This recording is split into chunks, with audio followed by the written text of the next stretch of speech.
buenos días, mis queridos amigos y hermanos.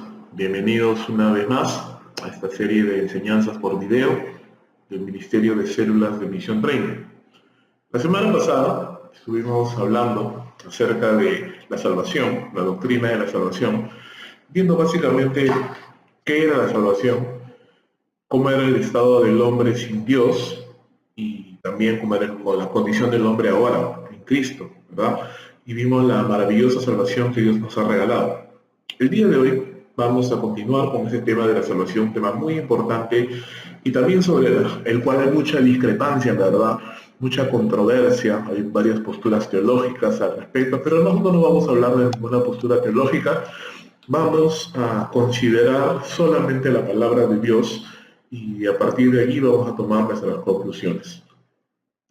Para ello, para empezar, quisiera que por favor me acompañes en unas palabras de oración. Señor, te damos gracias por esta mañana, gracias por este tiempo, Señor, en que podemos escudriñar tu palabra, podemos buscar tu rostro, Señor, y te pedimos que nos guíes, nos ayudes a entender, Señor, esta maravillosa doctrina de la salvación. Gracias, Señor, en el nombre de Cristo Jesús. Amén. Muy bien, el día de hoy vamos a responder 3 preguntas. La primera, ¿de quién depende la salvación? Es decir, ¿de quién es la iniciativa de la salvación? ¿Es el hombre quien decide salvarse? ¿Es Dios quien salva al hombre? Es lo que vamos a ver en esta mañana. También vamos a ver la segunda pregunta, que sería, ¿se puede perder la salvación? ¿Es posible que un creyente pierda su salvación? Y la tercera pregunta que vamos a considerar es, ¿cuál es el propósito de la salvación? Es decir, ¿para qué nos ha salvado Dios? En primer lugar, y ya empezando con el primer punto, ¿no? Respondiendo a la primera pregunta de quién depende la salvación, vamos a recordar lo que vimos la semana pasada, solo brevemente, y recordar de que la condición del hombre está perdida, está desesperada, está muerto en sus delitos y pecados, ciego espiritualmente hablando, está incapacitado de poder comprender, entender y saber nada de Dios, no puede hacerlo, no quiere hacerlo, y no se da cuenta de ello. Ahora, si la salvación se inicia en el hombre, es decir, si el hombre decide salvarse, básicamente lo que estamos diciendo es de que a pesar de que el hombre está muerto a sus pecados, puede entender a Dios, lo cual vamos a ver y hemos visto ya también que no es lo que enseñan las Escrituras. Ahora, si el hombre también es el que decide salvarse, la segunda conclusión a la que podemos llegar es que Dios básicamente se reduce a un mero observador. Él efectúa la salvación, Él envía a su Hijo Jesús y a partir de ese instante Él se queda esperando en busca o en espera de que las personas le crean y le reciban. Esta es una enseñanza contraria a las Escrituras, no es lo que la palabra de Dios nos enseña.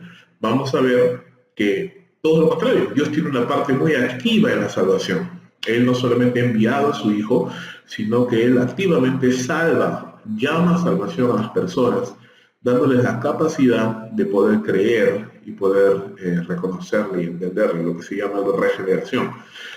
Hay algunos textos que quiero compartir con ustedes y el primero de ellos nos muestra la incapacidad del ser humano para salvarse a sí mismo. Salmo 143, verso 2.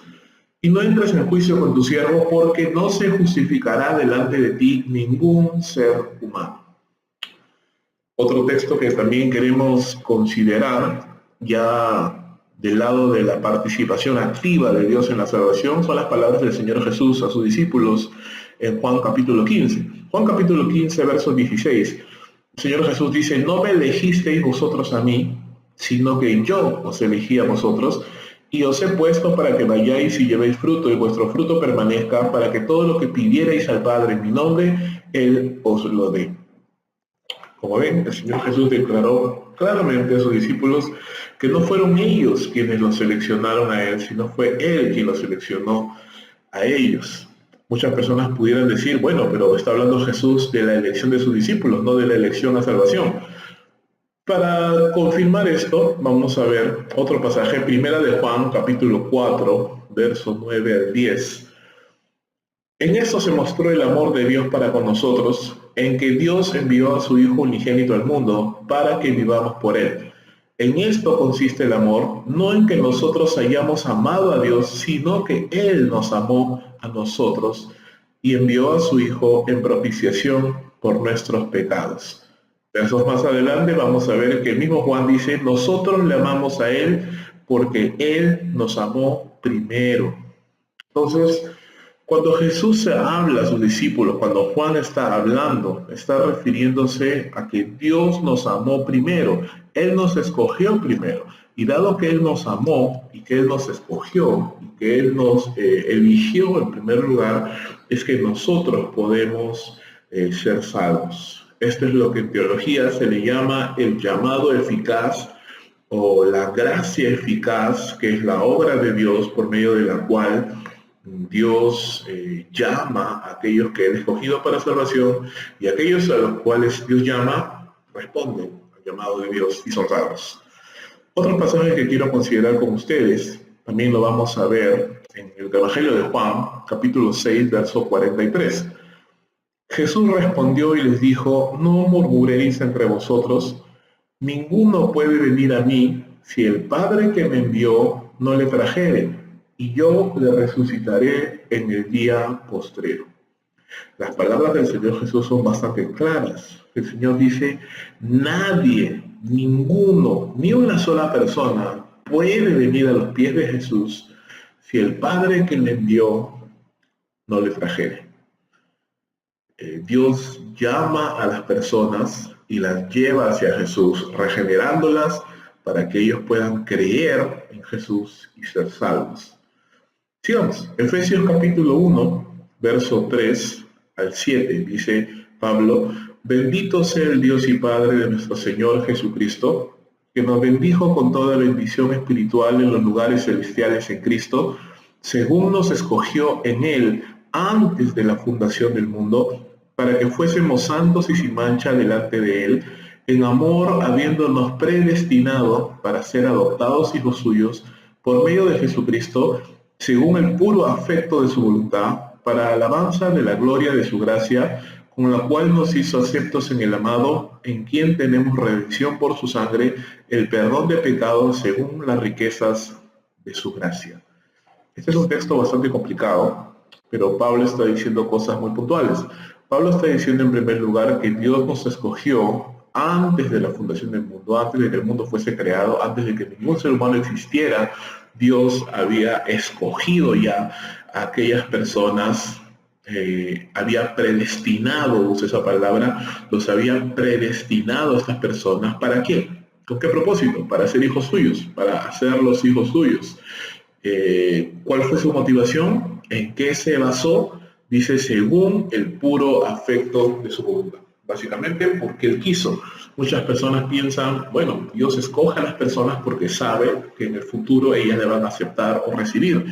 No es eso lo que está diciendo Pablo. Pablo está diciendo que Dios escoge y Dios predestina según el puro afecto de su voluntad. Básicamente en su propia soberanía, por sus propios motivos, y no hay nada en el hombre que le cualifique para que Dios le escoja. Es más, el hombre no existía aún cuando Dios escogió, cuando Dios predestinó. Esa es una palabra muy interesante, la cual también es usada por Pedro en un diferente sentido, aunque en la misma idea. En primera de Pedro, capítulo 1, verso 1 al 2. Pedro, apóstol de Jesucristo, a los expatriados de la dispersión en el Ponto, Capadocia, Galacia, Asia y Bitinia, elegidos según la presciencia de Dios Padre en santificación del Espíritu, para obedecer y ser rociados por la sangre de Jesucristo, gracia y paz os sean multiplicadas. Aquí la palabra que está usando el apóstol Pedro nos da la idea de un conocimiento anticipado, nos da la idea de la capacidad que tiene Dios de definir, de conocer, de saber y de establecer todas las cosas antes de que sucedan. Es lo que se conoce como los decretos de Dios, ¿no? Dios ha decretado que ciertas cosas sucedan y van a suceder, pase lo que pase, porque son cosas que Dios ha predeterminado que así sean, en su soberanía, por supuesto. Y una de esas cosas es la elección, valga la redundancia, de los elegidos, de aquellos a quienes Dios ha seleccionado, ha predestinado para que sean hijos suyos.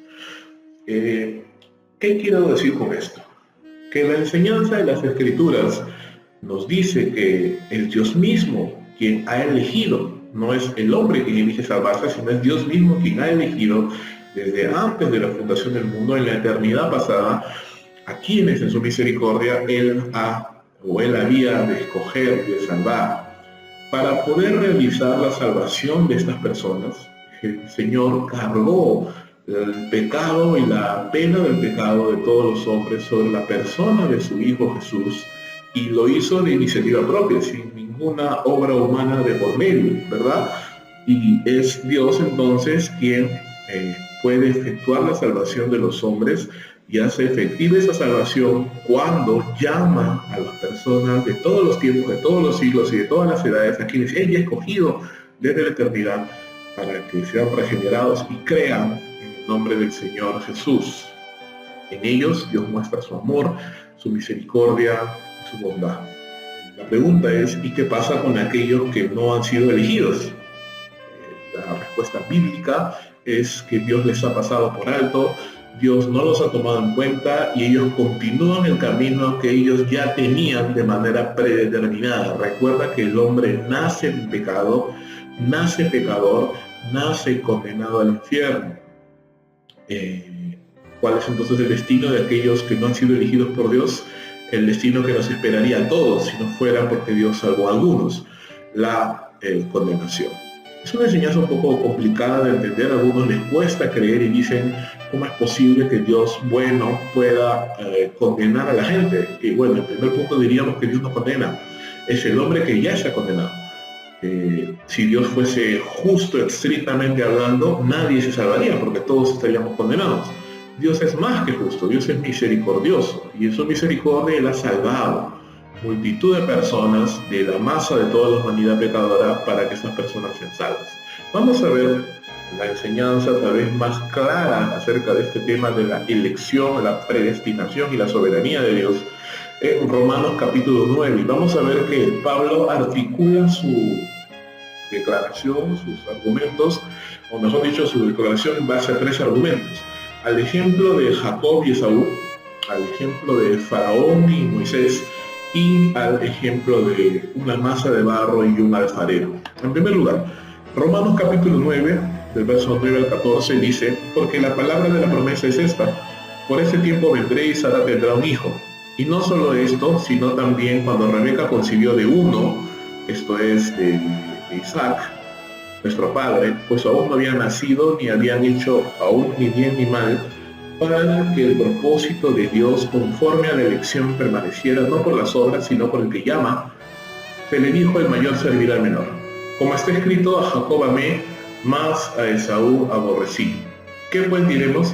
¿Que hay injusticia en Dios? En ninguna manera. Lo que está diciendo Pablo aquí es que el propósito de Dios al elegir a Jacob y dejar de lado a Esaú fue básicamente o estuvo centrado en él. Recuerda que Jacob y Esaú aún no habían nacido, se encontraban en el vientre de su madre, así que dice Pablo claramente no habían hecho nada, ni bueno ni malo, para que pudiera haber algún criterio por el cual Dios pudiese elegir a Jacob y despreciar y dejar de lado a Esaú. Pero no hubo ningún criterio en ellos, sino el criterio fue en Dios, estuvo en Dios. Dios escogió porque Él quiso a Jacob y no escogió a Esaú. La palabra aborrecer tiene un significado de odiar, pero también tiene un significado de amar con menor intensidad, en el sentido de que Jacob fue hecho el objeto del amor especial de Dios y Esaú simplemente no. Muchas personas piensan cómo es posible que Dios ame a Jacob y aborrezca o ame menos a Esaú. La verdad, hermanos, es increíble, no eso, sino que es increíble que Dios amara a Jacob. Si tú entiendes y has leído la historia de Jacob, vas a ver que Jacob era un hombre engañador, mentiroso, tramposo. No era una persona perfecta, sin embargo Dios le amó. Y lo maravilloso es eso, que Dios le amó a pesar de lo que él era. El otro argumento que Pablo usa lo encontramos en Romanos capítulo 9, verso 15. Y dice Pablo, pues a Moisés dice, tendré misericordia del que tenga yo misericordia, y me compadeceré del que yo me compadezca. Así que no depende del que quiere, ni del que corre, sino de Dios que tiene misericordia. Porque la Escritura dice a Faraón, para esto mismo te he levantado, para mostrar en ti mi poder, y para que mi nombre sea anunciado por toda la tierra. De manera que de quien quiere tiene misericordia, y al que quiere endurecer, endurece. El ejemplo aquí ahora es entre Moisés y Faraón, ¿verdad? La Biblia enseña en el libro de Éxodo que Dios endureció el corazón de Faraón. Y también en otros textos se nos dice que Faraón endureció su propio corazón. Y mientras Dios mostró misericordia en Moisés y en su pueblo, juzgó duramente a Faraón y al pueblo de Egipto. Pregunta, ¿Moisés era mejor que Faraón? No lo creo. Moisés mató a un hombre. Moisés también era una persona, un ser humano incrédulo, pecador. Pero Dios escogió a Moisés y Dios escogió al pueblo de Dios, al pueblo de Israel, como su pueblo, para mostrar en ellos su amor. Un pueblo, hermanos, que no era mejor que Egipto, un pueblo incrédulo, duro de corazón, pero que fueron escogidos por Dios a diferencia del pueblo de Egipto. Tercer argumento, Pablo dice aquí, en Romanos capítulo 9, verso 19, pero me dirás, ¿por qué pues sin culpa? Porque ¿quién ha resistido a su voluntad? Mas antes, hombre, ¿quién eres tú para que alterques con Dios? ¿Dirá el vaso de barro que lo formó, ¿por qué me has hecho así? ¿O no tiene potestad el alfarero sobre el barro para hacer de la misma masa un vaso para honra y otro para deshonra? ¿Y qué si Dios, queriendo mostrar su ira y hacer notorio su poder, soportó con mucha paciencia los vasos de ira preparados para destrucción, y para hacer notorias las riquezas de su gloria las mostró para con los vasos de misericordia que él preparó de antemano para gloria? El ejemplo aquí ahora es acerca del alfarero y el barro, ¿verdad? Esta es una reminiscencia a Jeremías capítulo 19, donde se nos dice que Israel es barro en las manos del Señor y él es el alfarero y él hace como él quiere. Lo que nos queda claro, hermanos, es que el barro no tiene potestad de decirle al alfarero qué haces. Y el alfarero tiene toda la potestad de hacer lo que desee con el barro porque es su propiedad. Dios tiene toda la potestad al elegir a las personas que él desea elegir y nadie le puede decir por qué has elegido así. Dios tiene toda la potestad para dejar de lado a quienes él ha decidido dejar de lado y nadie puede decirle eres injusto al hacerlo porque el propósito de la elección de Dios no se encuentra en ningún criterio humano sino en su propia soberanía y él es Dios y no hay nadie más encima de él. Basado en su propia soberanía, entonces, lo que queda claro y lo que también vemos en las Escrituras es que de Dios depende la salvación. Él es quien salva. Él es quien ha elegido, Él es quien llama, Él es quien salva. El hombre no tiene participación alguna en esto, básicamente la de responder al llamado de Dios cuando Dios le llama. Otra implicación que se desprende de este asunto es de que dado que nosotros no sabemos quién ha sido elegido por Dios, aunque Dios sí, pero nosotros no, debemos predicar el Evangelio a todos, porque ese es el medio que Dios ha escogido para salvar a los hombres, la locura de la predicación. No sabemos quién ha sido elegido, por eso tenemos que predicarles a todos. Y aquel que responda en arrepentimiento y fe y crea al Señor con todo su corazón, pues ese es aquel a quien Dios ha escogido. Segunda pregunta que tenemos que responder en esta oportunidad, en esta lección. ¿Se puede perder la salvación? Bueno, esto es algo muy importante, ¿verdad? Ahora, aquí hay dos posiciones. Hay muchos que enseñan que la salvación no se puede perder y hay otras que piensan que la salvación sí se puede perder. Vamos a ver esto a continuación. Una de las cosas que nosotros tenemos que tener en claro, en primer lugar, es que Dios desea que todos los hombres sean salvos. Sin embargo, no todos los hombres son salvos. Primera de Timoteo capítulo 2, verso 4, segunda de Pedro capítulo 3, verso 9, nos dice que Dios desea que todos lleguen a la salvación, que Dios desea que todos los hombres sean salvos. Primera de Timoteo capítulo 4, verso 10 nos muestra que Jesús es el Salvador de todos los hombres, de manera especial de los que se salvan, de los que creen, perdón. Segunda de Timoteo 2, capítulo 25, nos dice aquí que Dios es poderoso para guardar a Pablo, para creer y para ser salvo en el final del tiempo. Según de Tesalonicenses, capítulo 2, del verso 8 al 12, nos habla acerca de los incrédulos que se pierden, a los cuales Dios no les concedió que se arrepientan para conocer la verdad. Si bien es cierto, Dios desea, es el deseo de Dios que los hombres sean salvos, la realidad es que no todos los hombres son salvos, porque para mostrar la bondad de Dios, los salvos son la herramienta, y para mostrar la ira y la justicia de Dios que castiga el pecado del hombre, están aquellas personas que son incrédulos, ¿verdad? Que no se arrepienten y que no creen y al final son condenados. Para el caso de los creyentes, de aquellos que han recibido la salvación, dado que es Dios quien en su iniciativa les ha salvado, quien en su iniciativa les ha llamado a la salvación, a pesar de que estaban muertos de sus pecados, les ha llamado, les ha salvado, la pregunta es, ¿ellos pueden perder su salvación? Bueno, según de Corintios 5:17 dice, de modo que según está en Cristo, nueva criatura es, las cosas viejas pasaron y aquí todas son hechas nuevas.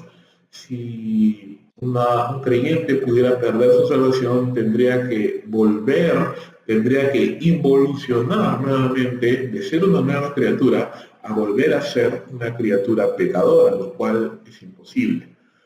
Primera de Pedro, capítulo 1, verso 18, dice que fuimos rescatados de nuestra vana manera de vivir, la cual recibimos de nuestros padres, no con cosas corruptibles como oro o plata, sino con la sangre preciosa de Cristo, como de un cordero sin mancha y sin contaminación. Fuimos rescatados, Dios pagó un rescate por nosotros, y si pudiésemos perder la salvación, pues tendría que devolverse ese rescate, y en vano hubiera muerto el Señor Jesús, porque la muerte de Jesús fue el rescate, fue el pago del rescate nuestro. Otro texto también muy interesante es Romanos capítulo 8, verso 30, en el cual utiliza Pablo un tiempo en el griego que se llama aoristo. Este tiempo verbal, nos da la idea de una acción realizada en el pasado, completada y terminada. Y Pablo dice en Romanos 8:30, y a los que predestinó, tiempo aoristo, a estos también llamó, igual, a estos y a los que llamó, a estos también justificó, y a los que justificó, a estos también glorificó. Es interesante que Pablo menciona los actos de la predestinación, el llamado a la salvación, el llamado eficaz, la justificación que ocurre en el momento de la conversión y la glorificación, que es un aspecto, un evento futuro aún para los creyentes, pero Pablo lo menciona en un tiempo aoristo, en un tiempo pasado, como algo ya completado a los ojos de Dios. Entonces, para Dios, como dice el libro de Hebreos, ya somos perfectos, ya somos completos en Cristo Jesús. Entonces, es imposible pensar de una persona que, habiendo sido ya predestinada, llamada, justificada, glorificada a los ojos de Dios, pueda regresar de ese aspecto al volverse atrás, ¿verdad? Al perder su salvación. Juan capítulo 10, verso 27. El Señor Jesús dice, mis ovejas oyen mi voz y yo las conozco y me siguen, y yo les doy vida eterna, y no perecerán jamás, ni nadie las arrebatará de mi mano. Mi Padre que me las dio es mayor que todos, y nadie las puede arrebatar de la mano de mi Padre. Muy interesante este texto.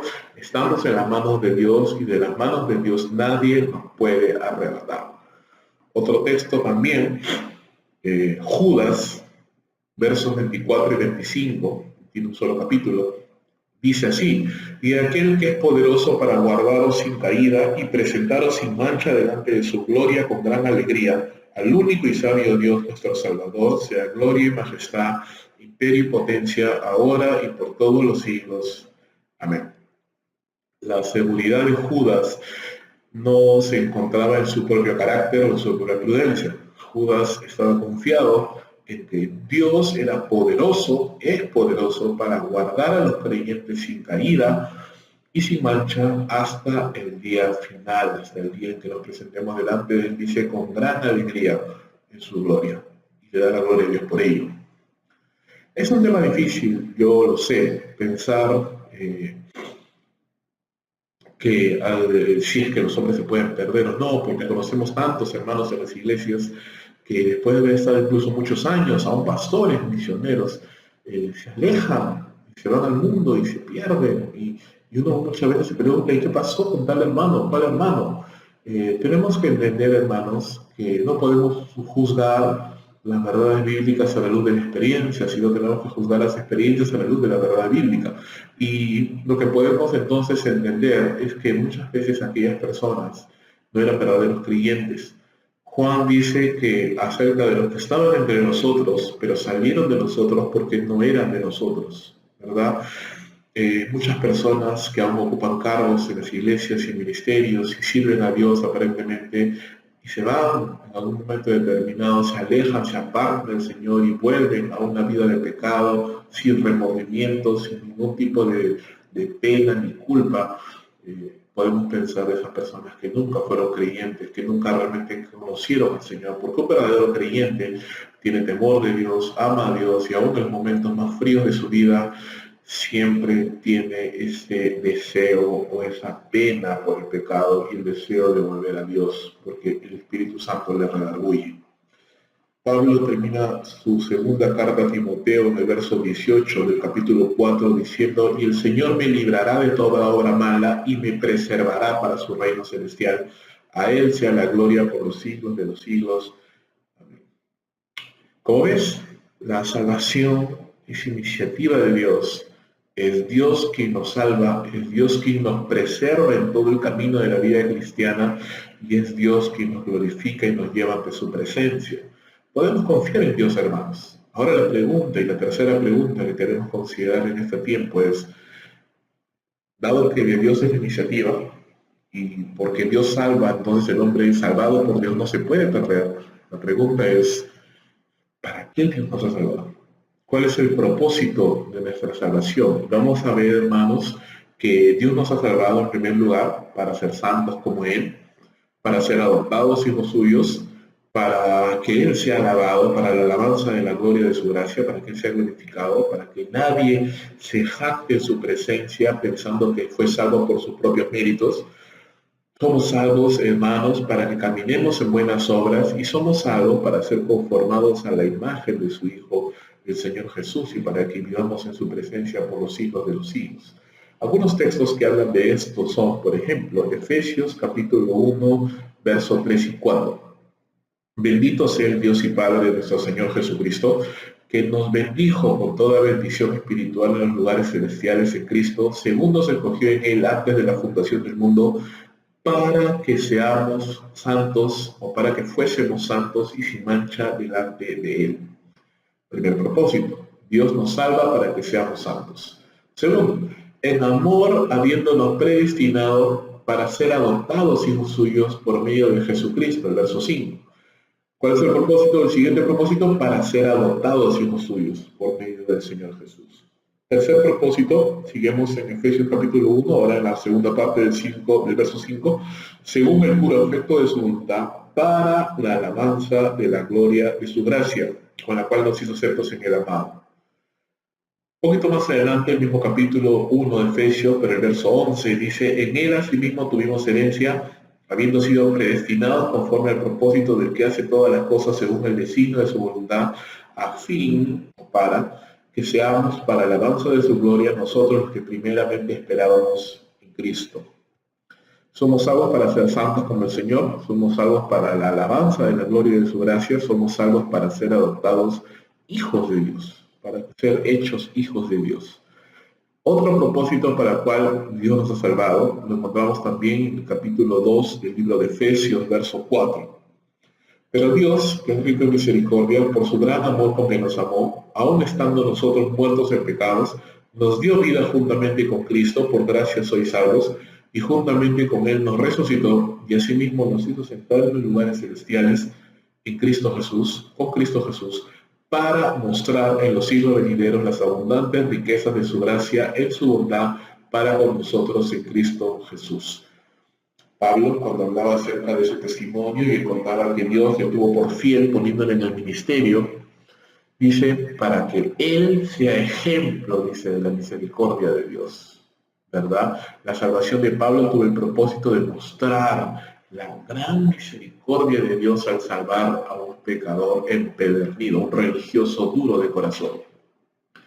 Y Dios salva a las personas, hermanos, no porque sean buenos o porque tengamos alguna calidad o cualidad que le llame la atención a Dios. Simplemente, es más, Dios nos salva y nos saca de lo vil y de lo menospreciado de este mundo, de lo que no era nada. Nos salva para mostrar la abundante riqueza de su gracia al salvar a pecadores, a salvar a maniáticos, a salvar a personas esquizofrénicas, a salvar a personas depresivas, a salvar a personas desobedientes a los padres, a personas que están atados a diversos pecados de lujuria, de lascivia, de inmundicia, a tantas cosas. La Biblia dice que el Evangelio es para los parricidas, los homicidas, los ladrones, los mentirosos, los calumniadores y para todos aquellos que están envueltos en algún tipo de pecado. Dios salva a esas personas, las transforma en unas nuevas criaturas, les da paz, les da gozo, les da una nueva vida, rompe las cadenas del pecado para que esa persona diga, mira lo que Dios ha hecho en mí. Amigo, si tal vez tú aún no has creído en el Señor Jesús o no estás seguro de ser un creyente, el Evangelio es para ti. Rompe las cadenas del pecado por medio de la sangre del Señor Jesucristo y vive en esa nueva vida que Dios le ha dado a todos los que creen en Él. Este es el propósito, o estos son los propósitos de Dios. Hay algunos textos más. Efesios capítulo 2, verso 8.